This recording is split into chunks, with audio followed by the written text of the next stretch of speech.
Welcome to Compression, the quest to $100 million in just 1 year. Join me, your host, Logan Freeman, in this one-of-a-kind interactive podcast experience where I am on a quest to compress 3 years of achievement and production into 12 months. And no, the answer is not to just work harder. I'm bringing you not only ideas and concepts that are complete at the theoretical level, but they're also effective at the applied level. Look, guys, knowledge is not power. It is potential power. Knowledge plus massive strategic action equals power. We're talking about strategy, systems, accountability, all in real time. This is Compression.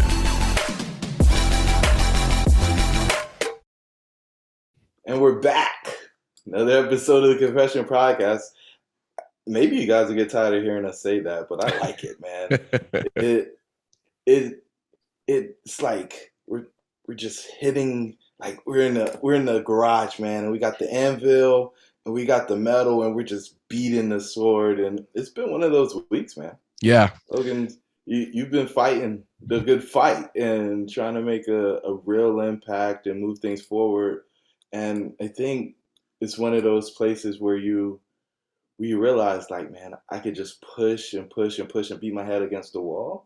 Or I could take a step back and reflect and see things from a different perspective. And so this is going to be one of those episodes where we're not just beating our chest and talking about the successes, but we're going to talk about the real experience of an operator. That's right. You know, a lot of people don't want you to know how the sausage is made because they believe that they'll lose credibility in that. And so Logan's decided to take the other approach, and he's going to let you in and give you a sneak peek on what's happening in his world and the challenges that come with running a big apartment portfolio. So Logan, it's kind of a dim teaser to come into this thing, but how are you, brother?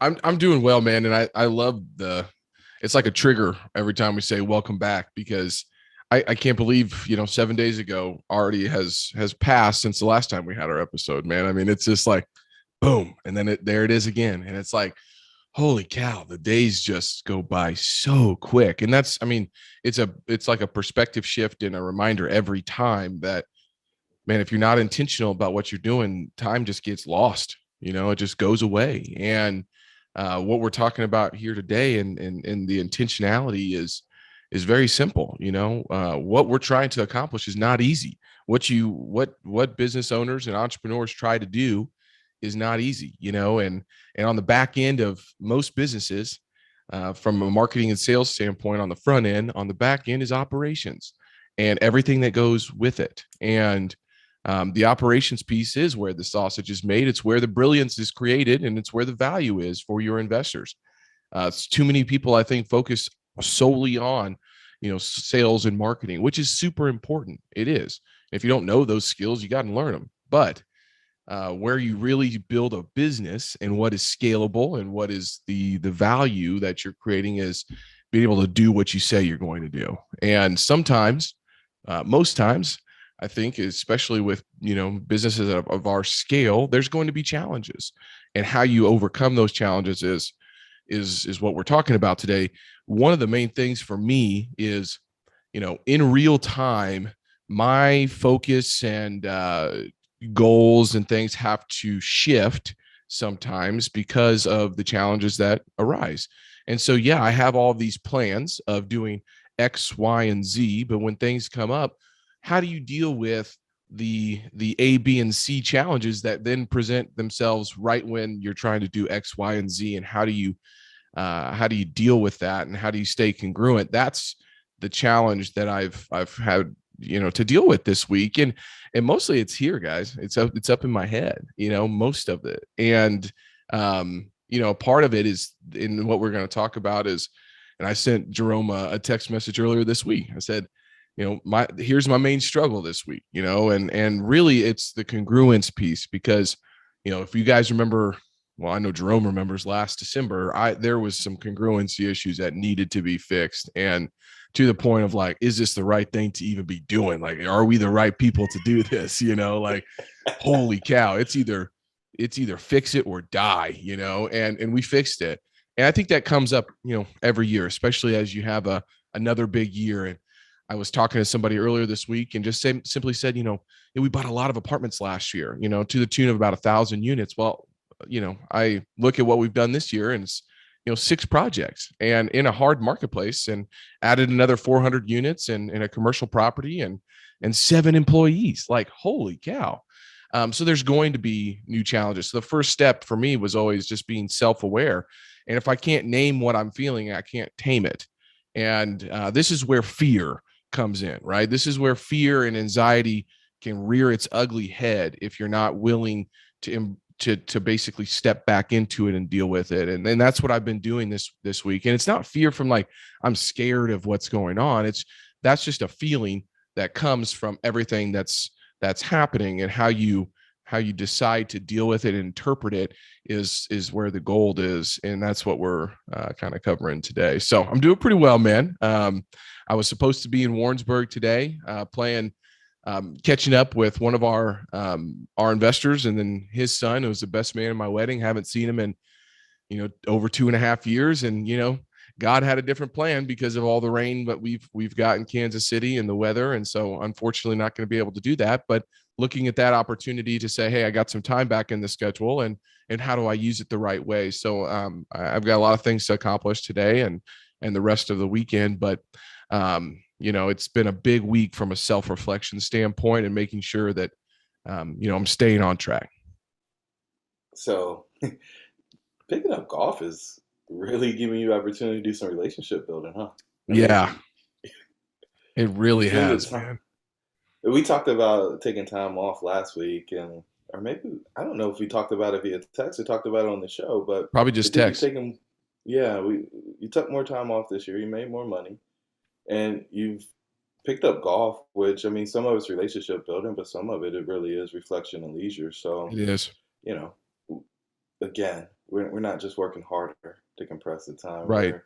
We're using leverage and enjoying a little bit more life. So the text you sent said, I'm starting to drop balls and miss opportunities. And anytime a message starts that way, the old antennas start poking up, and let's go to work. It's time to get some things fixed, right? And absolutely, that grabbed my attention. And so what got you to the place where you felt like, I've got to say this out loud? Yeah. Because there's always this, like, boom, you just kind of get jabbed, and you're like, oh, that hurt. Like, I thought I had it all. So what happened in your world that brought you to that realization? Yeah, it's a good question. And there's a couple things. The first one being, I'll stay very intentional about the most valuable priorities and things I need to get accomplished. And I'm really good at understanding what those are in the week. But what happened was, I'd get my head down at 10 o'clock. I'd look up and it's 3, and I've worked on those things, which is important for the day, but everything else is starting to stack up. Emails, texts, phone calls, voicemails, meetings that need to be scheduled. All of that is not being addressed. And so I've always been able to find time previously to kind of get out and focus on that stuff and make sure that stuff's getting happen. But when new projects come online, when changes happen within the company in relation to personnel, when new initiatives are put in, then you have to find a balance between doing that stuff and then also staying on top of servicing everything else. And so what I started to notice was, at the beginning of the week, email was at 200, and then by Wednesdays at 275, and by Thursday it's at 350, and then by Friday it's at 400. And I'm not being, and it's every week, the last 3 weeks, it is compounded on top of each other. And so I did a quick kind of analysis of the inbox and saying, okay, these aren't just like marketing messages from people. These are replies that are being dropped. And really what happened was that part. And then the second piece was, 2 key meetings that I had in person that required people for us to actually go meet, or people to come from a different state were miscommunicated and missed. And so really what happened was, man, I was not being able to stay on top of the calendar. And so, these key meetings that I thought were taken care of or rescheduled or communicated the right way were not. And so then I had to take a step back and say, well, where's the roadblock? Where's the bottleneck? And I realized it was me. It was me. Ouch. And the communication that I had either had or not had, or didn't have time to look at and make sure I was getting ahead of, created those bottlenecks. So those are the two things that kind of happened, man. It was 2 missed meetings that were key. And then also realizing that everything else from a communication standpoint is starting to kind of stack up because I'm heads down and focused on the most valuable priorities. Okay. And so I guess it was 3 weeks ago, 4 weeks ago, whenever Lee started, you be like, I need to get him trained up, man. And so, because that was going to relieve the most pressure for you on what we believe is probably the most important piece, which is investor relations. And so you've been doing that. I mean, you guys have been spending a lot of time together, and it's kept you from doing some other things. Was it the right decision in hindsight? Yeah, I mean, I think it is. I think what I grossly underestimated was, the timing of it, because, he came on board, I was out of town, and then I was, out of the office for a week. And so, whenever I sent that text message to you and I communicated the struggle with the team, it was I wasn't realizing that, well, what did you do last week? And what did you do the week before? Well, really, yeah, he's been here for a month, but really you've only spent about a week with him. And so he's not going to be trained up to the point. And so what happened this week and last week was, mostly this week was, I'm basically playing catch up from being out of the office for a week, which I understand now. And then also the week before, being at a conference and not being available. So he lost kind of 2 weeks on being able to be trained up to where we needed to go. And we're building new things, such as this marketing automation in regards to new launches on Active Campaign. And so that's new as well. And so I think it was absolutely the right move, but I grossly underestimated the time that I was going to have to be able to get him trained up. And so I think that was kind of the biggest piece to the puzzle that I had to, realize and to get okay with. And I'm there.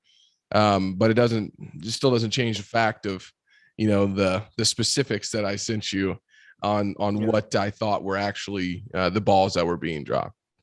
So now looking forward with that experience in your back pocket, is it realistic for you to do what you've been doing? Or do we need to change the structure, right?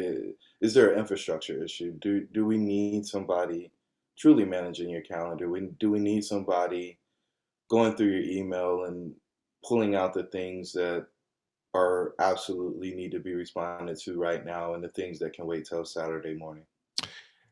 I think that's the key.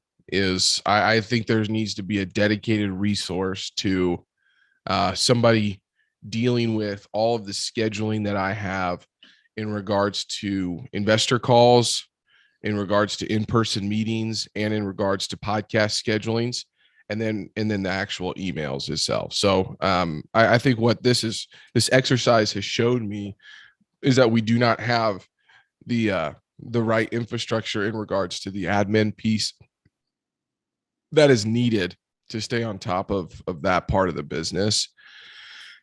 And so I've got kind of an idea of how to solve that, but I'm wondering if the best way to do this, and I haven't done this in the past, is having a dedicated virtual assistant, because Crystal just is not able to do everything that we need because she's wearing so many other hats in the business. So I'm wondering if there's somebody that can be virtual that can completely focus just on scheduling and email management, which obviously are two things that should be able to be, virtual. I don't know if I've been reluctant to do that or if I just haven't made the decision to do that, but I think we're to a point where that needs to be taken care of, and I got to find a resource to kind of handle that.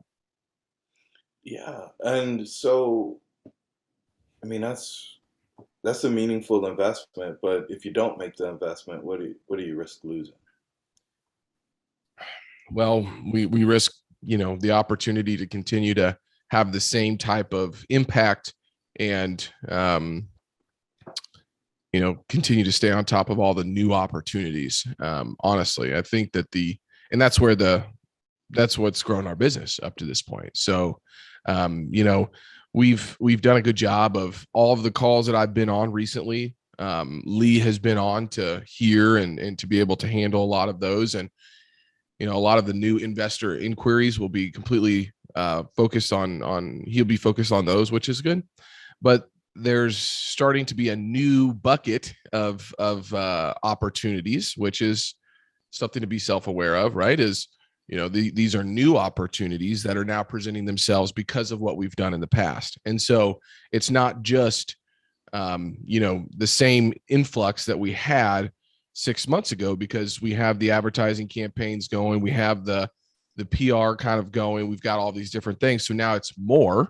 And so that is what's being missed, is because, we were able to handle it kind of in the past because it wasn't as much. Well, we threw fire on that. And then now there's also new opportunities coming because that I didn't foresee, just because of what we've done in the industry. And this comes down to, business journal articles. It comes down to LinkedIn. I'm catching fire on LinkedIn. It comes down to referrals, all of that. And the network building piece that we talked about 3 months ago. I've been really focused on that. And so I put fire on all of those pieces of the business, which is creating new opportunities, but I don't have the right system to follow up and stay on top of them.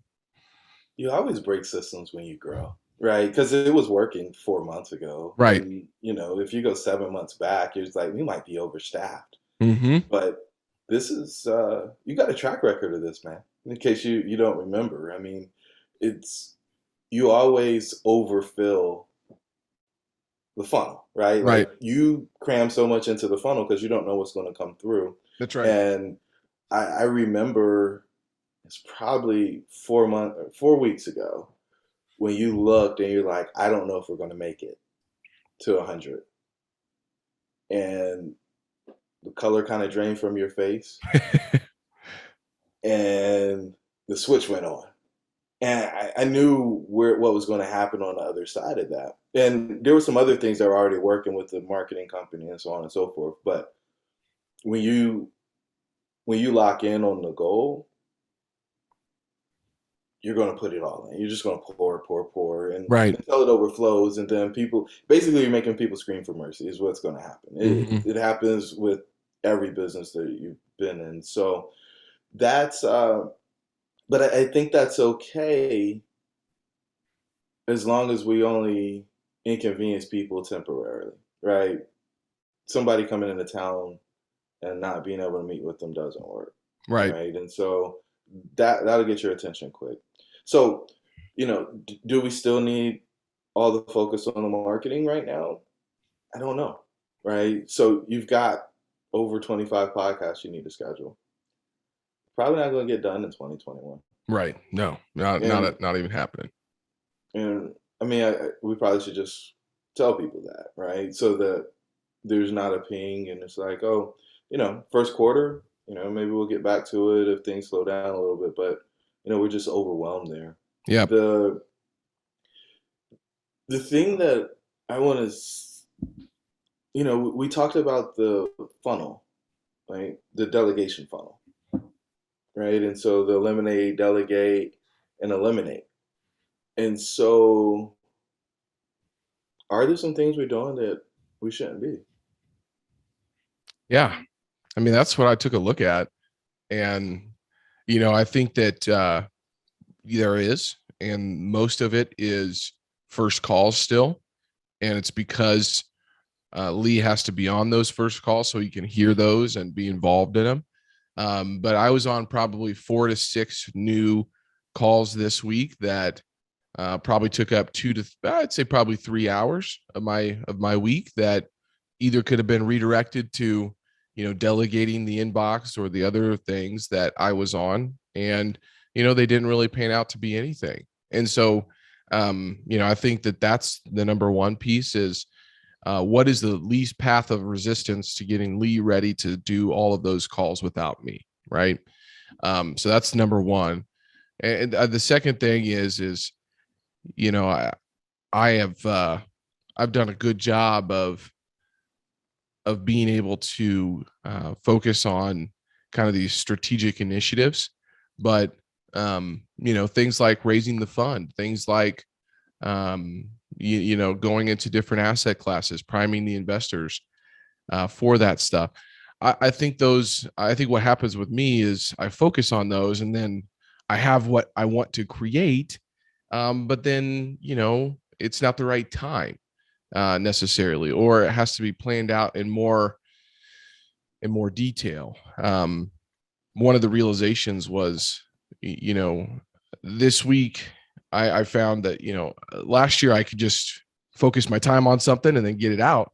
Well, now, with 10 employees, with people that want to put input and that you're going to be delegating, they don't operate in the same headspace that I do in regards to that. They need time to dissect it, to think through it, to give their input. And that's so projects take longer now. New projects takes longer now because I'm getting other people's input, but also because I'm delegating and I'm not just putting my head down and doing that. So yeah, I think that those are the two things that I felt were kind of exacerbated this week was, I'll have a new idea and then, pass it along to the team, but they're already working on stuff. So it's like, and I don't want to lead them in the wrong way, right? Like I don't want to take them off of what they're doing because I've already given them something and say, hey, also, I want to do this right now, So I think it's an evolution as a leader for me as well, is thinking through how to delegate in the right way. Automate for sure. We're getting that going. And then eliminate is another thing that I've got to do. And so the elimination comes through having Lee trained up. So we've got that taken care of. So I know where I got to focus on there. What's the least passive resistance to get him up and going on that? Automate, we're putting that in place right now with a lot of the different funnels that we've created. And then delegate is, I think, where the piece that I've got to really level up on, man, is how to delegate effectively and efficiently and not pull people off of what they're doing to say, hey, focus on this right now. And so I remember listening to Mark's talking about the 3 levels of delegation. So I went back and kind of thought through that and I remember him talking about the getting things done system. And so a lot of the things that I do or I send to my team, I realized it was in the someday maybe bucket. But when I sent it to them, it felt like it was right now, no matter what bucket. And that's incorrect. And so I said, hey, Lee, Allison, let's put a Monday board or a project management board together just to capture these things. 2 of my top talents are learner and input. And so I'm always going to be sending you things. But I'm now going to say, hey, when I send this to you, drop it on this other board and we'll evaluate that once a month instead of you stopping everything that you're doing and then going and focusing on that. I hope that makes sense. It does. And, when folks are new on the team, they're usually eager to please. And so they try to do everything. Right. And communication styles, unless you're explicitly like super intentional about what you're trying to communicate, it can get lost in the sauce because everybody's trying to be cordial. The thing with Lee, that final step to get him comfortable and on his way is what are the key questions that he needs answer to when he gets done with that call? That's right. I'm not saying a script per se, although scripts work depending on the person. But what do we need to know? What do we absolutely need to have in order to make a decision on what happens with the person that we're on the line with? The other thing that I think is super important is the quicker you can get away from $25,000 and $50,000 investors, the better off we're going to be because we're able to let somebody else get some experience with those folks, and the folks that need the white gloves, we can do that at a really high level. And it will also, I think, raise your desirability. It's kind of difficult to get on Logan. It's really difficult to get on Logan's calendar, but I think it just goes to a different level, and the level of investment that people are making, I think, will increase just for that access. Yeah, Um, I agree. I think that's exactly right. What I've struggled with on letting the first calls go was, and I have to get over this, is, the secret sauce has always been me, knowing where to take that call, how to stand out, not just asking, the typical questions, building rapport. And like you mentioned, if it's somebody that's not putting 100,000 plus, with us, you got to be okay with letting somebody else kind of own that. And you may miss 5 or 6 or 10 opportunities with those smaller investors because you're not on them. But once he gets to the point where he can, communicate in the same level that or at least to a level that will get us to the next step, I have to be all right with that. And that's been a part of that I haven't been able to delegate. yeah, I mean, the close rate may not be the same in the beginning, Right. but this is all he's doing, brother. Like you're finding deals, right? You're running marketing. I mean, I could keep going down the list. The great part about this for him, for the most part, is this inside sales. These folks are coming into you. Right. I remember probably 18 months ago when you were calling people, cold calling, Yep. right? Trying to get people to talk to you about the thing. And no, we're talking about inbound leads from people who are doing their first, second, maybe third deal. They're getting education. They don't have a whole lot to compare it against. And honestly, I think people don't really care if the message comes from you or somebody else as long as they get it in a timely manner. Yep. And so even if he's only 80% as effective as you in the beginning, I think because he's available and interested, that it's going to have a positive impact and reflect what the brand actually is, which Yeah. is responsive people who are doing the right thing for the right reasons and value the people who are coming into the space with you and trusting you with the capital, because I think that's the highest level, right? We put your capital above ours. We believe that it's, sacred, and we want to make sure that you have a great experience. And the majority of that experience is really tied to communication Yes. and the ability to get to people when they need to if they're uncomfortable. Now, and with that said, right, the smaller investors are the ones that need the most time. Mm-hmm. They want the most time. They don't need the most time, but they want the most time. It's a bigger percentage of their net worth. And so you servicing those folks is never going to be practical. Yeah. It's not going to be practical. So, we got to figure out what Lee needs to know when he walks out of the call, and then you can quarterback him after he gets done, right? He can come ask the questions. You can make sure that he's got what he needs, and those 3 hours condensed to 30 minutes. We hope, Absolutely. Well, I got some clarity on this. Is I think I'm making things too complicated. I also have to get better at delegating. So that's the 2 notes that I just wrote down was, don't make it complicated. Keep it simple, stupid. The old KISS methodology. Be willing to iterate the process, especially when it comes to the automation, but it doesn't need to be perfect day one. And what's the minimum viable product that you need to get out there to get it testing, and we can pivot on it later. I think what I've done is I wanted to get it perfect before we let that go. And I'm seeing that now is I'm making things too complicated, and we just need to get something going and then iterate on it as we move forward. And then I have to get better at delegating. And so, and delegating is communication, right? And it's the way that I communicate. And these are new folks that I'm starting to integrate into my daily life. So I have to be able to make sure they understand what I'm thinking and what I'm trying to say all the time and the priorities. And so what I've done with Lee is I said, hey, this week I want to create a Monday board, a project management board for us that says what are weekly, what are monthly, what are someday maybe, learning and growth, and then key strategic initiatives. So I have all 5 of those things broken down now.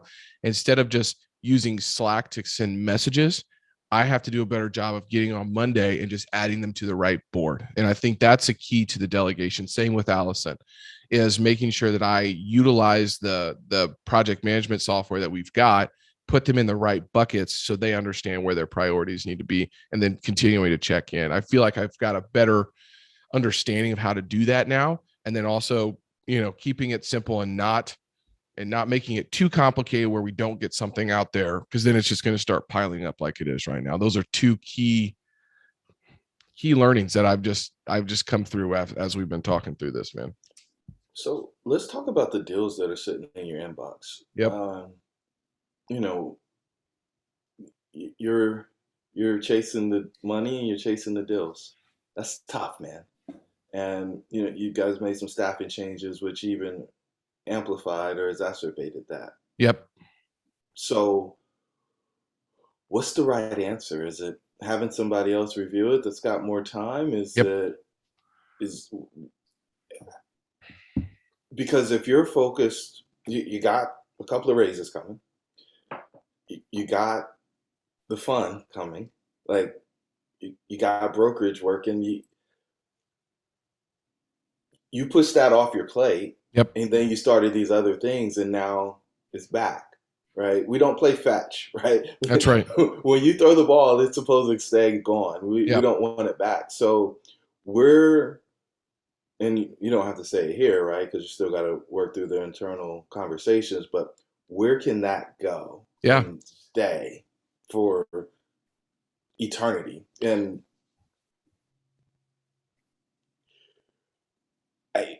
it's he who has the deals controls their destiny. So giving that up is not exciting. But if you're going to build out a marketing machine, an iconic marketing machine, then that's going to be able to do $5 and $10 and $20 million raises. I don't know that you can focus on both. I don't think you can feed the pipeline, at least not as a primary responsibility.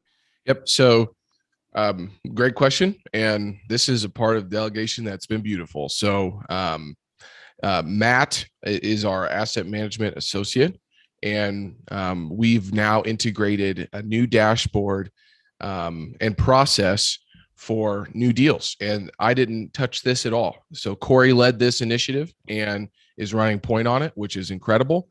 But basically the process now is when a new project comes in, we have an acquisitions at ftwinvestmentsllc.com email that Matt is reviewing on a weekly basis. We send everything to that email. It gets put onto our Monday board. And then after we put it onto our Monday board, our underwriting team comes on and they put the first analysis together for us. When that's completed, it then goes down to a new bucket that says FTW to model and to review. And so, and then obviously we have a weekly investment committee where we review all of those projects. And then we figure out, okay, which ones are we going to write LOIs on? Which ones are going to a different bucket? So we've integrated IAG, who's doing our calls and bringing us new deals in the different markets, with iSource, who's our underwriting team. And then Matt is running point on getting those on the Monday board, ready for us to evaluate on a weekly basis. So I'm not touching that at all. There's a process, there's a team that's managing it, and we have resources behind it. So I feel actually really, really good about it. What my comment was I'm missing opportunities on deals because I'm not sending them, because I'm not getting in my inbox. And so that was the main issue, was they're sitting there. People are replying to me asking for feedback, and I'm not getting them feedback because I'm not checking, or it gets buried in the inbox. So the actual process for evaluating new deals is underway and is working really well. It just goes back to me being the challenge or the roadblock or the bottleneck, whatever, in the inbox piece. So I think if I can get that fixed, then we won't be missing opportunities on the new deals piece.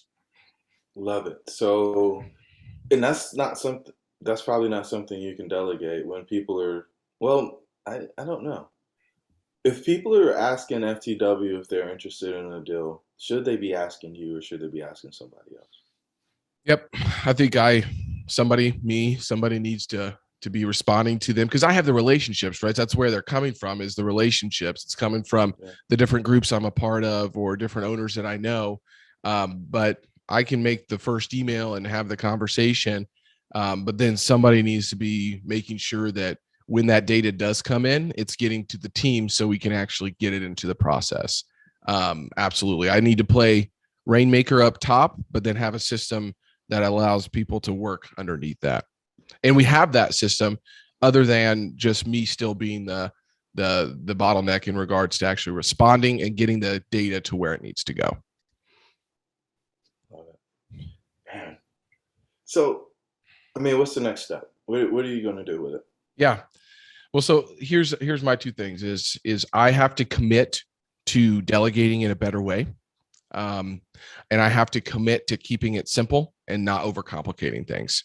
Those are the first two things. I actually think if I can do those two things right, I will have, more free time to be able to figure out the actual inbox management and scheduling. I'm a little hesitant to hire a virtual assistant right now, only because I know that we may be bringing that resource in very soon to be able to handle what I've got going on. So that just comes down to a timing and resource piece on, hey, okay, for the next 2 months, can I actually figure this out while we get this person hired, or do I need somebody right now? So that's what I'm going to do. I mean, that's what I'm going to do. I got to commit to doing the delegation better, and I've got to commit to keeping it simple. And then I have to figure out what the best option is in regards to email management and calendaring. What I will say on that is, a lot of people, well, let's just wait till the first quarter. You're talking about a pretty small investment of dollars in a time where things typically slow down, which gives you opportunity to get that situated so that when you get into 2022, it should run smooth. Yep. And instead of waiting until and do that in month one, spend a month onboarding it, and then working through whatever hiccups in addition to all the other things. The other thing that's out here that I think is probably worth talking about just a little bit is time with staff, right? Every time you hire a new person, they want time with you. They need time with you if you're delegating stuff to them. And so, is there a way to spend less time with people who you're not delegating things to and more time with those who you're delegating to, so that they can work through the communication, right? As you improve your communication, as you get more comfortable with people, they'll be able to read your mind. The other piece of that, though, is if they're not in proximity, that's not going to happen. It doesn't work through text or email or even the project management system. So is there opportunity to condense with people you're not delegating to and invest more with that staff? Because when they feel like they're on an island and they feel like they got to figure it out on their own, or you don't know what you want, so they don't know what to do, they get turned off really quickly. And then it's really hard to pull morale back, and then you lose them. So, you've been ranting and raving about how good these folks are. We want to make sure that they're having a great experience. And yes, that investment of time is second to none. And then when they don't need it anymore, and I mean, like, some people will get uncomfortable, like, you're micromanaging me. Okay, if you got it, then come ask questions. For other people, they're like, I need you with me because I'm not sure about how to do this, and I think you want it a specific way. So help me get through the process so I do it once. And then a lot of this stuff is going to be processed. It's going to be over and over and over again. So we got to make sure that we go to that, make that investment up front so that the back end comes out the way we want it to. Absolutely, I'm not sure man. if that makes sense, but I get it. I get it. I think that that's absolutely correct. And it reminds me of like the point being, when new people start, it's going to be 150% more time up front. But if you do it the right way, it's going to give you that same ROI on the back end. The thing with, and I had quarterly reviews with Allison and Lee. Lee's been with us only a month, so we didn't really do much. But with Allison, we learned some really great things. So one of the big pieces that we learned was making sure that our team knows how to work and collaborate together. And so we reconfigured our Monday morning meeting and are implementing the next step of Traction, the entrepreneur's operating system. And so I think that's going to make everybody feel like they're on the same page. That's at a director level or above. So we have those key initiatives that everybody's kind of being collaborative on. They can bring challenges to that meeting. So making a big change on the Monday morning meeting to make everybody feel more collaborative is number one. And then number two, is obviously, just getting Lee and Allison to a point where I can delegate the right way and what they need. Lee's I basically just come to the realization that he just and this week's been huge, right? I mean, we've spent, 25 hours together this week. He just needs more of those weeks to see how I'm operating and so he can feel comfortable on that. And so I will do that as well, man. I think that's great. This has been huge for me to get some clarity around, the two things that have really come to fruition is keeping it simple. Don't overcomplicate things, delegate in the right way. And then finding an actual solution for the actual scheduling and email management thing is big for me too. So I'm not necessarily clear on exactly the path for that yet, but I'm going to write my thoughts down after this, and I'm going to communicate those to the team and say, here are our two options. We can hire somebody internally that will take 90 days, or we can go get a solution right now that we can always plug into when we actually need. So this has been crucial for me to walk through. And I hope people hear this and understand, this is the back end of all the front end that everybody sees. And you have to understand that this is a big important part of it, because the sales and marketing doesn't matter if you can't capitalize it on the back end. I think we got a plan, brother. Yeah, I think we do too, man. This has been big. I appreciate you running point today, diving through this with me. And I'm going to leave us with a quote from Ryan Holiday's new book, Courage. And because I read this book multiple times, the one thing I forgot to say is, 12 months ago, I sat down and created a master your schedule document, and I'm working through that with Lee. We're going to have that in place with him by the end of the year, but I have to then go through this again. And so big push in December is, all right, man, how do we actually set up, now that you've got 3, 4, 5 people that rely on you to be successful for the week?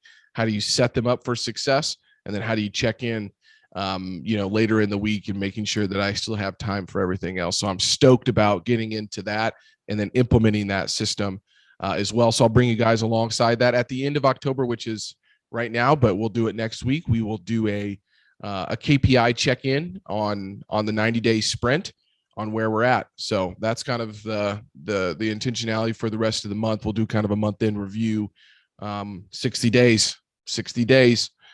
We got 20 mil to get done, 60 days. That's you divide 20 mil divided by 60 days. That's a lot every single day, boys and girls, but we're going to get it done. So here's the quote. You can't let fear rule, because there's never been a person who did something that mattered without pissing people off.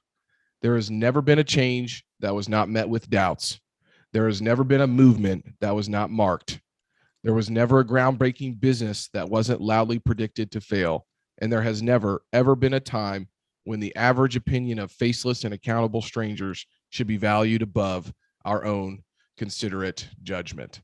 And I tell you what, that little excerpt from the book hit right at home for me this week when I picked it up and read it here 2 days ago. So you can't let fear rule. Step back into it, embrace the grind, be self-aware, and then be willing to communicate that, get feedback, and make changes. That's how you compress time. Jerome, thank you so much, brother. Logan, one more thing.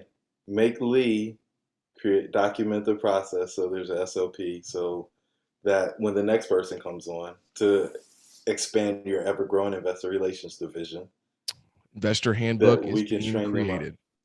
There it is. Absolutely. All right, guys, thanks for tuning in. We'll talk to you next week. Hey, compressors, if something you heard struck you, made you feel a little bit uncomfortable, good. Head on over to compressionpodcast.com And then you can also subscribe wherever you listen to your podcast at. If you feel inclined to, please leave us a review. It's obviously helpful. But instead, I'm going to call you out today. I'm going to call you out and make sure that you do your part, sharing this message by sharing it with one person that might need to hear what we talked about today. Be great. Nothing else pays.